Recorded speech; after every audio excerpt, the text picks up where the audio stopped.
This podcast is brought to you by the Chartered Institute of Building, also known as CIOB, the world's largest and most influential professional body for construction management and leadership, with around 50,000 members in more than 100 countries.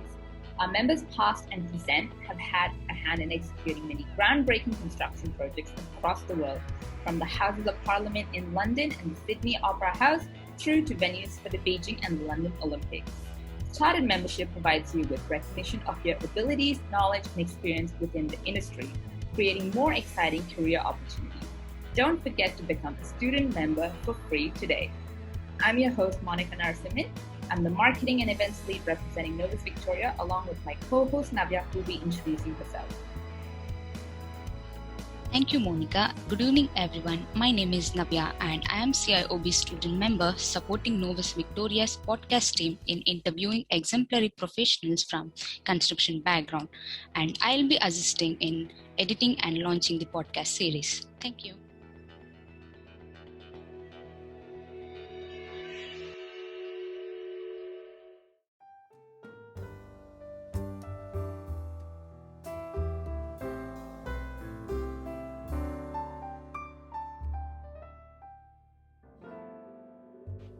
Today we have a guest, Sara Davies, who is a Senior Quantity Surveyor at Laing O'Rourke, a multinational construction company operating globally across the UK, Middle East, Canada, Hong Kong, Southeast Asia, and of course, Australia and New Zealand. She has over 15 years experience in the road and maintenance industry, primarily in project and contract management roles, from transition through delivery to demobilization. Sara has held various senior management positions, including Sydney West Zone Stewardship Maintenance Contract and the Outer Suburban Arterial Roads. She's been nominated and won various awards throughout the industry in the UK and for collaborative and efficient working and supply chain engagement. She was the driving force behind various value engineering exercises, which have proven to be benchmarks for nationally driven innovations and efficiencies. I'm so excited to have Sara on board today. So welcome, Sara.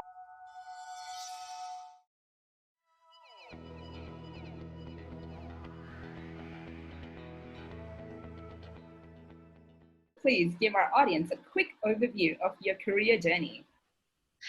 Oh, my career journey, it feels like it's such a long time ago. So I did a bit of a unorthodox career journey. I left school with not a clue what I wanted to do. Left school at 16, not a clue. I was very fortunate to land myself a kind of a part-time admin temporary role on a huge civil engineering contract back in the UK. The Channel, I don't know if anyone's heard of it, but the Channel Tunnel Rail Link that connects London and Paris. It was meant to be a 6-week placement. I fell in love with everything, engineering and construction and the whole caboodle. Somebody finally sat down and explained everything at school that never made sense, kind of made sense when I saw it in a drawing and in real life. I then decided that I'd have to go back to school. So I did my studies back in night school at community college. I then left there, went to university. I did it the very long way. It took me in total 6 years, I think, to complete it, had I done it correctly and left school and gone to uni.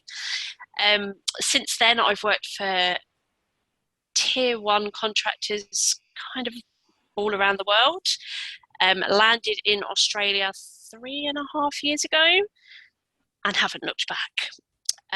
I am a chartered member of the CIOB. I am a chartered member with the ICES, the Institute of Civil Engineering Surveyors.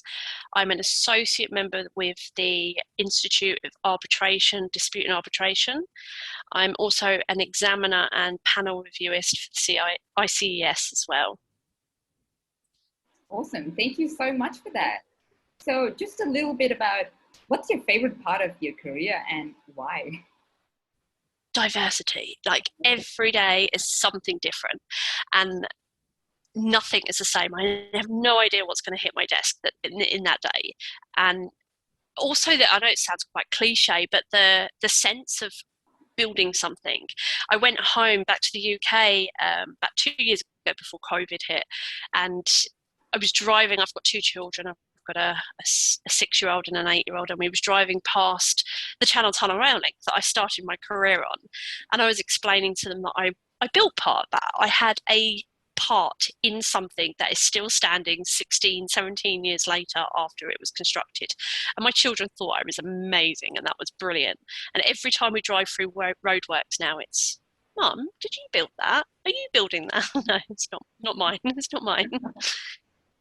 That the sense of achievement and the sense of something is still going to be there long after I'm gone. When my children, my grandchildren are all grown up, it's still going to be there.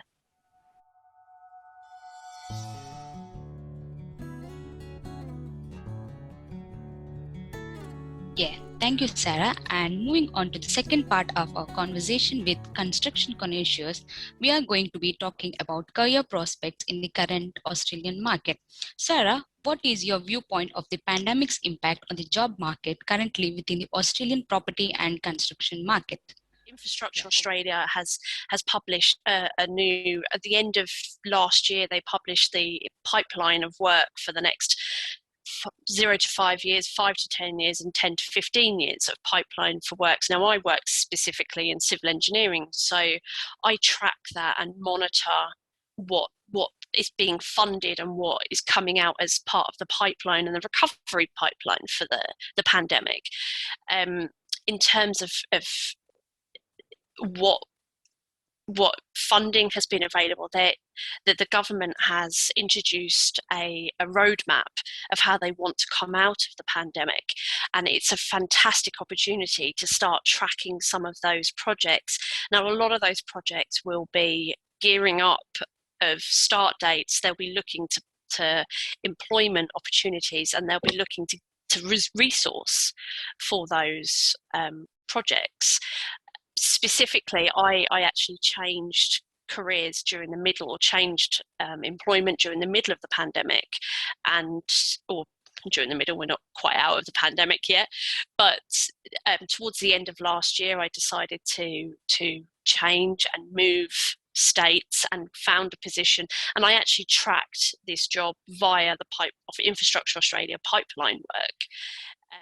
If you're looking specifically, that's probably where I would recommend having a look at that infrastructure and seeing who's bidding, who's tendering for work, and approaching those people and getting that market.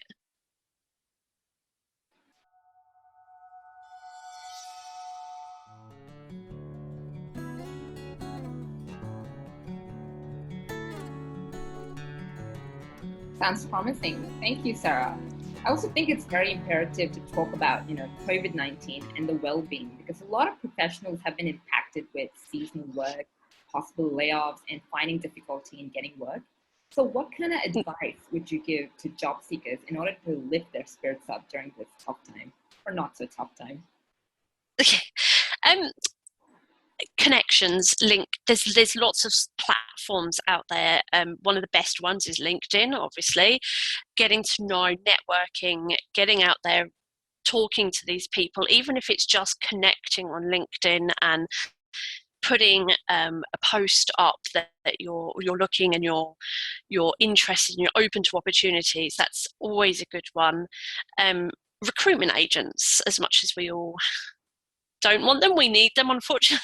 They have the right connections, they know where to go, they get in there and they find you those opportunities. Also being open to move.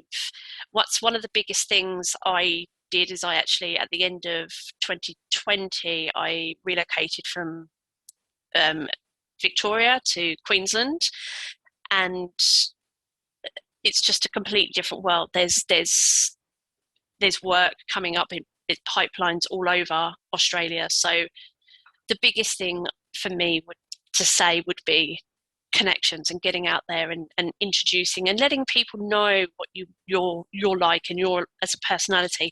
And I do know a lot of organizations look not just for the qualifications, but they look for how are you going to fit?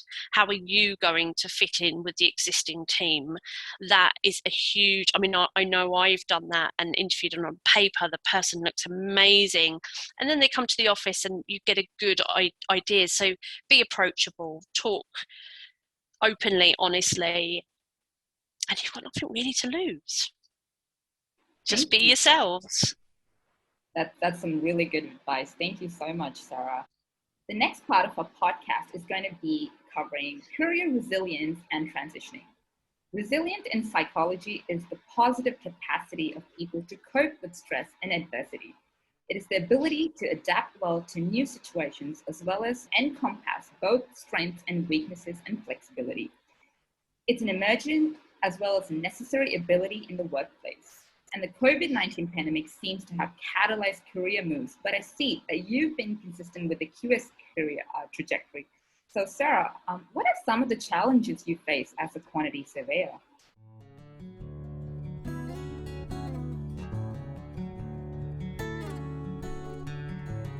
Everybody needs, in the way the market is moving and the way that a lot of clients and a lot of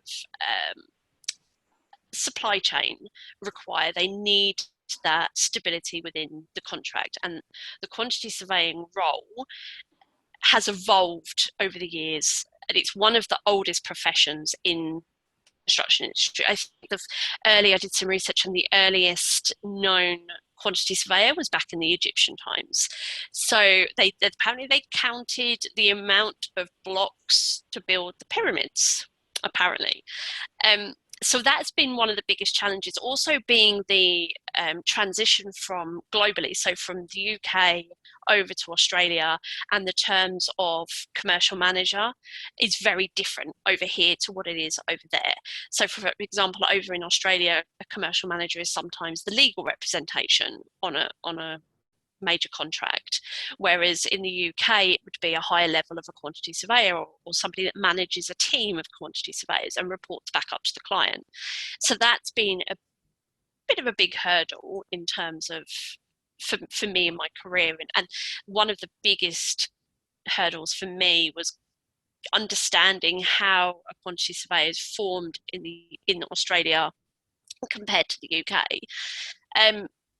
Another big hurdle for me personally was proving that I could do the job as good as the next person. And as a personal, and even 15 years on in the industry, I still doubt myself, and I still go to bed at night thinking, oh, did I do that right? Or is that not the right response? But that's just, I think there's a fabulous, there's a imposter syndrome where it's when I read a book about it, I was like, oh my God, that's me. I doubt everything, even 15 years into the career, and with all the letters behind my name, I still go to bed at night and think, God, did I do that right? Is that the right thing? I go in the next day, and then I get feedback from colleagues and clients and line managers that all go, no, it's fabulous, it's great, we're fine.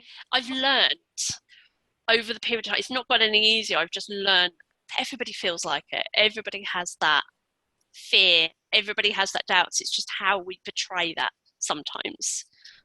Awesome. So jumping on to the next question, could you please tell us a bit about the projects you're currently working on? Yep, so I currently work for Laing O'Rourke out in regional Queensland, and we work on the ASMTI, which is the Australian and Singapore Military Training Initiative, which is a joint venture with Australia and Singapore to build one of the largest globally military training bases that combines both the Army, the Navy and the Air Force.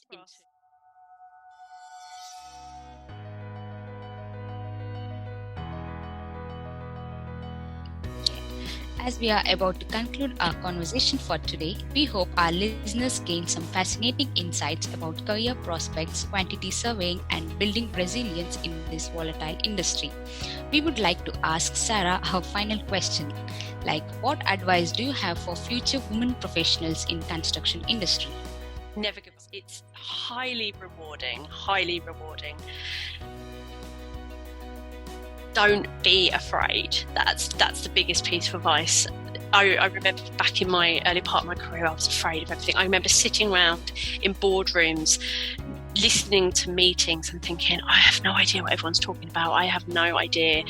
How do they know what's going on? And I couldn't keep up. And then having the realisation that, okay, I was the only woman in this boardroom as well. And I felt like this overpowering guilt that I couldn't keep up and I couldn't interject, and I kept thinking, oh, maybe I should be saying something at this point. But over the years I've come to realise that it's not what you say in the boardrooms and it's not what you say in the meetings, it's what you do behind the scenes that gets noticed, and how hard you interject behind the scenes. And there is going to be tough times, and I'm pretty sure I can't speak from a man's point of view, but from a woman's point of view, that as your life evolves and you move on, and I had 2 children, got married, moved on in my career. I was doing my degree when I was 8 months pregnant. I actually graduated when I was pregnant with my second son, and I've got a picture of me in my graduation gown, heavily pregnant with my second child. And all of those things have a huge impact on your career, but they also make you the person that you become and the person that becomes good at their job and has a bit of resilience to and empathy to other people. Just don't give up. Just don't give up. It's a male dominated industry, and it's got better over the years. It has got much better over the years, but it's still got a long way to go. The world's your oyster. Awesome. Thank you so much, Sara, for honestly taking the time and sharing your experience and on conversations with construction connoisseurs. We really need the voice of established superstar females such as you to guide our students and grads regarding how to pragmatically consider, approach, and conquer their earlier careers. So we really hope you enjoyed our interview, and once again, we just want to thank you so much. Thank you. Thank you for having me. All right, that just concludes our podcast. Thank you to our audience for listening, and we hope you enjoyed and got a lot of insights about the construction industry. Don't forget to become a student member today. Thank you.